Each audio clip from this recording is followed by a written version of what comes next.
So your equation is, and this is your slope, which is this, right? And so all your data is all over here. And it just calculates how close all this data is to this line right here. That is it. It's taught you statistics in 2 seconds. Thank you. Right? And so in R squared, that's greater than about 0.5, 0.6, means that there's really a good correlation. And if it's less than about, the higher the number, the greater the correlation. Okay? Right? And Okay. isn't it the whole point of squaring to take into account lower values? So that when you square them, that the minus, Yep. that the The subtraction, data yep. points, the data points that are below, That are below they are the. counted by the squaring. Yes. You were supposed to learn this too. That was both of my dads. Well, that's why he's trying to show off right now, Yeah, right? He's trying to add some things in Of there. course. Thanks, Kingdom. Yeah, thanks to Rahama. Okay. So, I have a couple things I want to bring to your attention. First of all, this is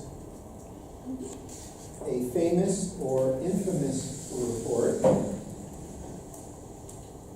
We're going to go here.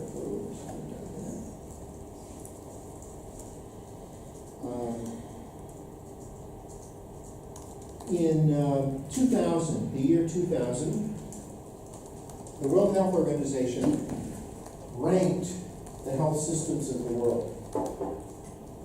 And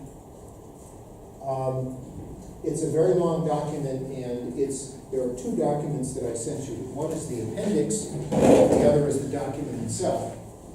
The document describes how the numbers were done, and the appendix actually lists the reports, the outcome. And this chart is about 4 pages long. It lists all the countries of the world. And probably needs to be just a little bigger. And over this course, we're going to talk about this just a little bit more. So, if you look, you can see Afghanistan came out all the way on the far right, overall health system performance, at number 173. Everybody sees that, right?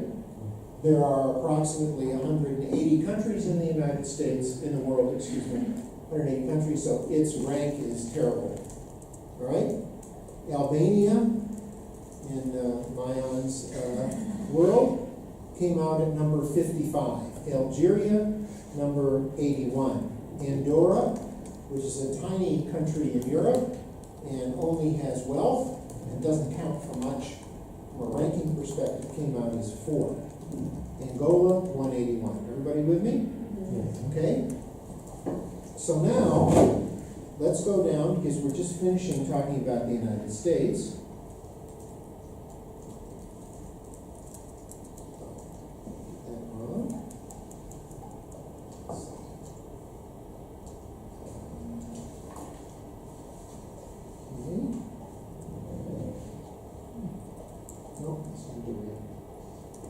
It's very hard to put these all together.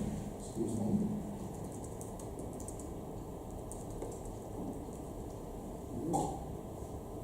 Okay, so as you can see, there are all these different categories, and we can go over them in a little while, but this is the final number for the United States, the 37th best healthcare system in the world. Is that good or bad? Depends how much you pay. Right. And by far, as we saw in the last week, healthcare costs in the United States are dramatically higher Than any other country. than any other country. So you pay a lot and you get very little. Now, this data is probably 20 years old. But it's very unlikely that WHO will do this again. Why? Because the United States paid for it. And it's a huge embarrassment to the United States to be the 37th best healthcare system in the world. If you look inside the United States and measure quality of care per state, per cost, Yes, per state. Yeah. So you do the same thing, but inside the United States per state. yeah, You would see that the states that are paying the highest price have the lowest quality. lowest quality, that's correct, right? It's this tremendous irony, okay? Now you have this, right? So let's just take a moment here. These are complicated, they're all defined. Some of them are easier to understand. Level of health, disability adjusted life expectancy, I think is what level of health is. So here's Monaco, does very well. Mozambique does very poorly, right? Distribution, I think, is a reflection of the variability of care. Who gets it and who doesn't. Responsiveness of the system. So, does the system respond to the population? Fairness and financial contribution, very important for WHO, right? So, Monaco, which comes out as having a very good healthcare system, is not terribly fair. We'll look at some other numbers in a minute. Overall goal attainment, whatever that means, and it's hard to define. Health expenditure per capita. So the United States is going to be number one with this. Performance on level of health and overall health system. And this is the number that the United States comes out so poorly in. Can you show Israel? Is there Israel? We'll find Israel here in a minute. Here it is. So Israel comes out as number 28, clearly better than the United States. There are all sorts of measures, but this is Italy one. is second. And Italy came I out think very, very good. Israel pays something like 7% of the GDP, as opposed to 17. 17, that's correct, right? So Israel has a very efficient healthcare Who's system. number one? France. Who is number one? Is it Sweden. It's No, France. no, no. By that time it was France. Can you do like, France. France. But that's all. I think France is not number one anymore. Okay, now we're going to hear about France because I got interested in this stuff right when this report came out. And France was characterized as the model best healthcare system, which is why we're about to hear about it after we hear about Sweden, okay? Is it still that good? This report hasn't been repeated. Other reports have come in. France is very good. It may not be number one. I don't know. It depends what the report has. I looked at the Commonwealth Fund and the Commonwealth Fund report, and France was number one in a couple of, I think it was like 3 years ago. Is that one? I'll show the more statistics, recent statistics. They don't have the rating as in here, number 1 to number 200, but I brought some parameters which we can see, and I think it's. But you know, the overall rating is a factor of multiple things, and it depends how much you weight each That's correct. factor. And the WHO report was extremely controversial. WHO politics is what? Liberal, conservative? Liberal. Liberal. Very dominated by the poorer countries of the world. So things like fairness of contribution, out-of-pocket expense, are going to dominate how those calculations are done. Okay? Now, we're going to look at this, then we're going to hear about Sweden. You ready? Okay. But before, just some, I've been in the United States health system for 2.5 years, and if you compare top excellency, all right, top excellency, there's no other competition. All right, number one. Number two, I would want to ask you, there is another thing in healthcare cost that we don't measure, and I always think about that, is health business or healthcare as an engine of the economy, all right? So all these numbers that weights the healthcare system looks only on the patient side.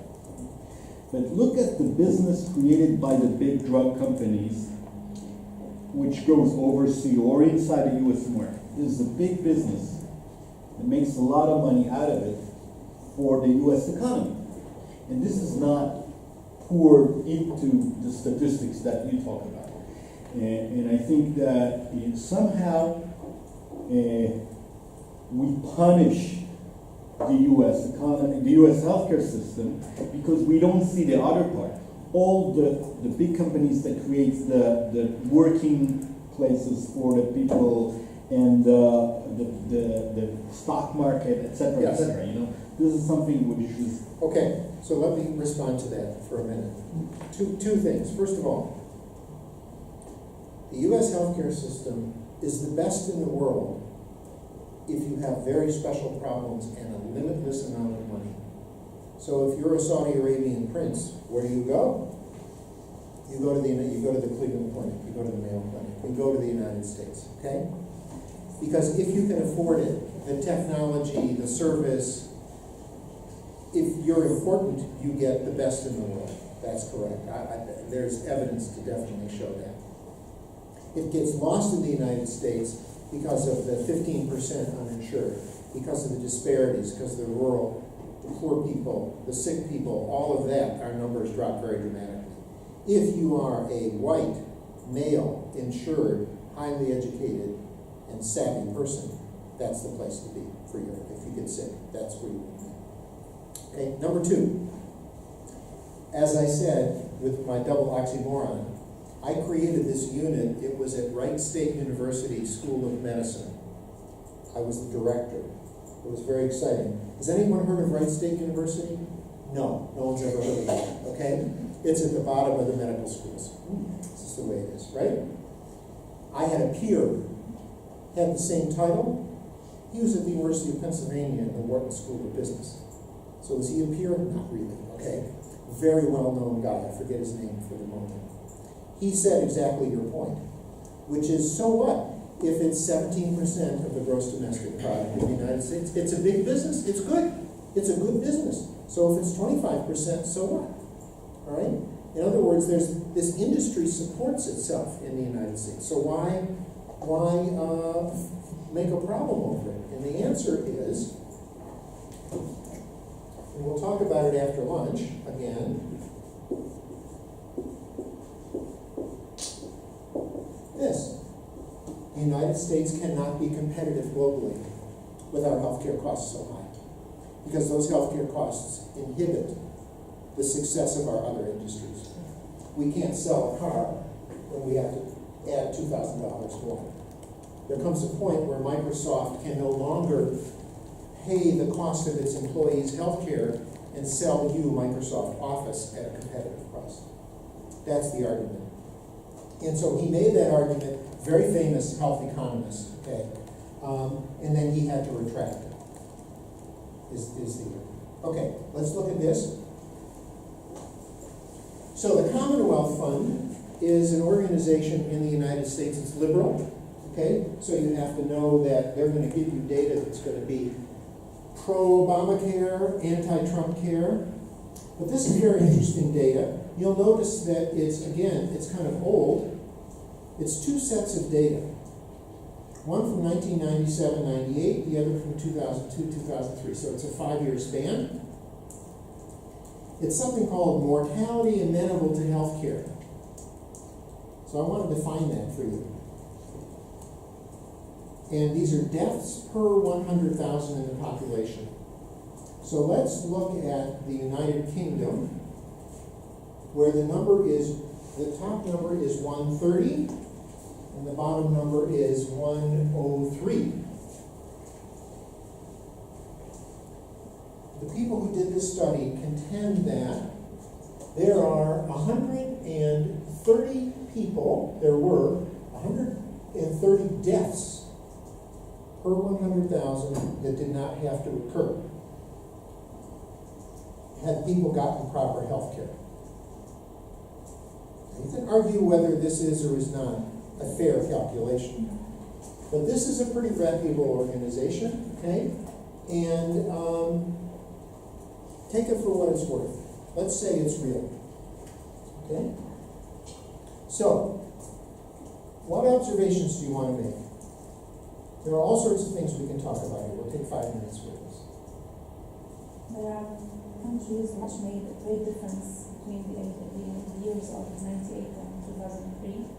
They have a gap in Yes, lowering so, the number. right, so there's a gap between over 5 years. They are not the best. I mean, it's not France or Right. Japan, it's UK and Ireland. Right, so Ireland and the UK made dramatic improvements within a 5-year period, which is pretty impressive, okay? Whereas other countries didn't, so that's one observation. What else? I'm not looking for real cosmic kinds Just to of... make sure, these aren't mistakes, right? These are because of lack of access to healthcare? Everything combined, Okay, okay? so, overdose of whatever, of potassium or, It included. would include mistakes, it would include access to health right, care. okay. It would include everything. In other words, if in Italy people received perfect health care, ideal health care, the number would be 0. Mhm. So all the things that Combined. could be made better, when you create your future healthcare system, your goal is for this to be 0. So it's preventable deaths, that's it. It's not Preventable by any of the things, access, better drug, not better drugs, but with the current healthcare system, if everything went right, these numbers would be 0. I guess even like with Ireland and the UK, which went down so much, they're still not at the levels that like 1997 and 98 countries that were doing really well were at. Right, okay, so, another observation. There's variability here, it's pretty substantial, okay? Right? So, there are countries that already by 1997 were almost half of what we in the United States had in the second set of numbers. There is variability. So, if you can do it in France and Japan and Australia and Spain, why can't you do it in Denmark, the UK, Ireland, Portugal, and the United States? Okay? So as we look at comparative healthcare systems, why? Well, I'm not giving you an answer. You're going to be learning these things. You're going to come up with your own conclusions. But to me, the best practices here need to be identified and adopted here if they can be. And we're going to learn about France and Japan today. It's not accidental that we're going to learn about them today because we're starting and we're going to hear about some very, very excellent healthcare systems. Okay? And somebody's going to tell us about Australia. I forget who. Okay, good. All right? Now, the final point to make, again, as we finish our discussion today, at least of the U.S. healthcare system, we were the worst of all. Okay? So, if you are rich and white and educated and so on, you can go to Sloan Kettering and get your cancer care. That's great. But if you are black, a woman, poor, and from Kentucky, that's what I'm looking at Irma,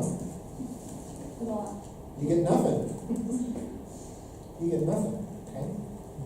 Uninsured, whatever, poor is uninsured, whatever, okay? Right? So that's why in the United States, greater disparities than anything, and tremendous waste. Okay.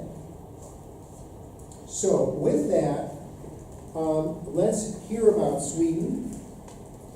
Then we'll take a lunch break. We'll come back. We'll hear about France. We'll talk about globalization, Toyota, and Japan. We've got a lot to do this afternoon.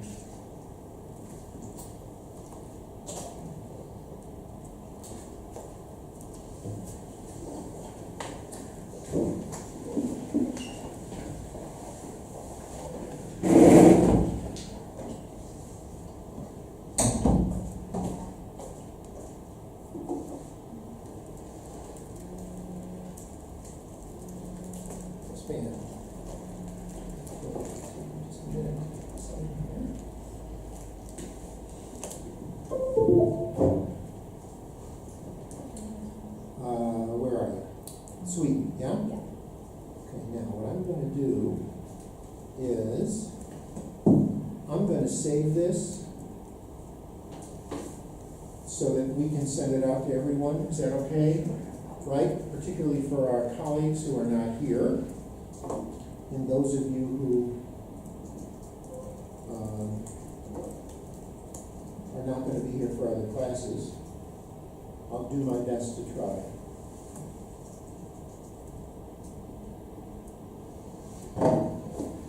Okay, now. Remember how to use this?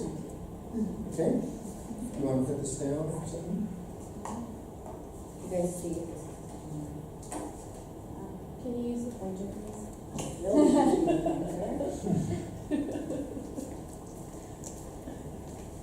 Alright, so I'm gonna talk about student healthcare system.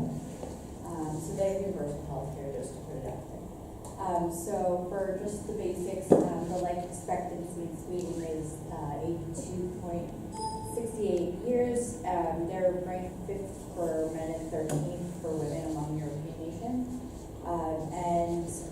There's a bit of a difference between the areas. So in southern Sweden, people have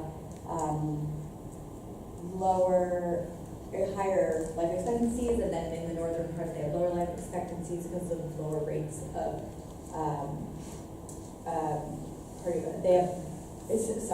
higher life expectancy because they have lower rates of cardiovascular disease.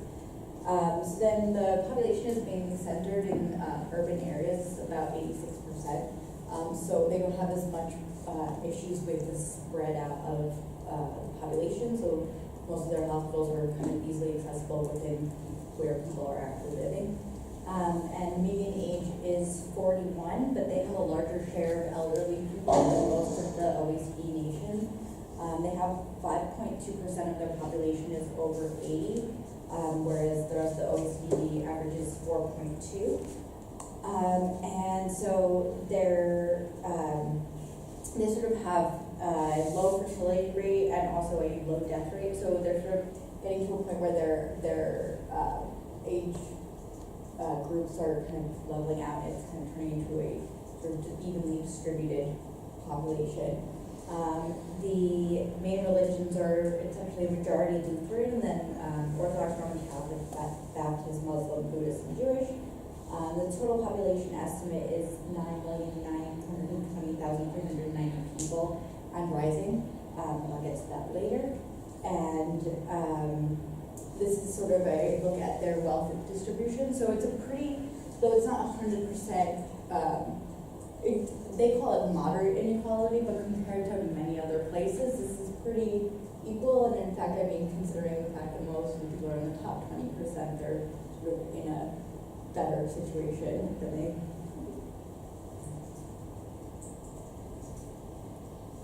What's the GDP in Sweden? It's the total GDP. Per capita? Per capita. Don't think I have for the whole thing. I have for the health expenditure part of the health expenditure. It's 11.9, but I'll get to that. All right. So as far as the years of life lost and years of healthy life lost due to disabilities, the total of that is their dailies.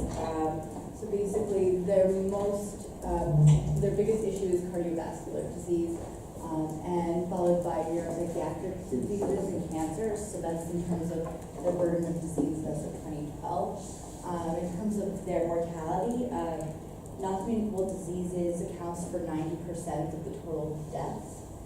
Their death rate was 9.3 per 1,000 people. Their suicide mortality rate is actually a bit high, 13.4, which is possibly because of the weather, possibly because of just life and things getting crazy, and a lot of it is actually younger people. So that's kind of depressing. But again, cardiovascular disease accounts for most of the death, and this cancer is kind of the second highest. They actually only have 2% diabetes, which means that they likely have a low obesity rate when they do. And then their infant mortality rate is pretty low. It's 2.4. Child mortality is 3, and maternal mortality is 4 per 100,000 people. number 7 obesity, which means they are ranking number 7 in the world in obesity. In obesity and They have not high- having not having obesity, right? Exactly. Okay. So just basically a quick history. So in the 18th century was sort of, they had their first hospitals and things, and the government took over in the 1700s. But as far as sort of the modern system works, they really set up their universal health care was essentially established in 1946, but it took them until 1955 to actually implement it because of financial restraints. So it was the first step in universal health care. Then they had the 7 Crown Reform in 1970, which made doctors salary-based government employees running government-run hospitals. And at that time, most of the private healthcare sort of disappeared. And then they had the Dagmar Reform in 1985, which gave the county councils power to decide where the doctors should work, so they could made it harder to let the doctors sort of have so much freedom with where they choose to be and where they spend their time. And they also established an capitation for national government reimbursements of local governments, which were called local budgets. So it sort of set up the financial beginnings of their healthcare system. And then up until then, there was sort of they had flexible budgets. They didn't give them any sort of limit, and they just kind of automatically approved it. And of course, that led to rising costs. And they kept, you see here in the graph, the cost kept going up until around here, which is in 1985-ish. And then they set up this reform to sort of control those costs. So by the 90s, it was sort of basically, so this happened, then because of the rationing that was set up by this, it sort of also increased the wait list, just because the rationing of health services, there's no question you're going to have wait lists, because you have to sort of prioritize who gets what. So it sort of leveled out a little bit and then went back up. And so, let's see, by the 90s, actually, because of all of this socialism and sort of free healthcare, it was sort of crushed by its own weight, is what they say, in the 90s, and they had to really set up some new regulations to sort of control what was going on. So they decided to shift the funding responsibility to the county councils, and they gave them more freedom to structure their own healthcare delivery. So they were then able to to control the funding, but also provide through private providers. In 1992, they set up a Patient Choice and Guarantee Act, which extended providers for patients that were outside the country, and it also guaranteed treatment within 3 months of diagnosis, which led to a 20% decrease in waiting lists between 1992 and 1993, but it started to go up again in 1994, and then to a point where there was up to an 11-month waiting list for an angiogram by 1998. There were incentives for increased efficiency and quality of care, but then eventually this 3-month limit was abandoned by 2003, when only 50% of patients received care within 3 months. And then they tried reinstating it again in 2005, and it's still one of Sweden's biggest issues is the waiting times. So then in 2005, again, as I mentioned, they set up this 0, 70, 90, 90 rule, which means 0 is instant contact with the health system for advice if you're sick. Then 7, it should be 7. 7, you get to see a GP within 7 days. Then within 90 days, you get to see a specialist, and then no more than 90 days until treatment once you're diagnosed.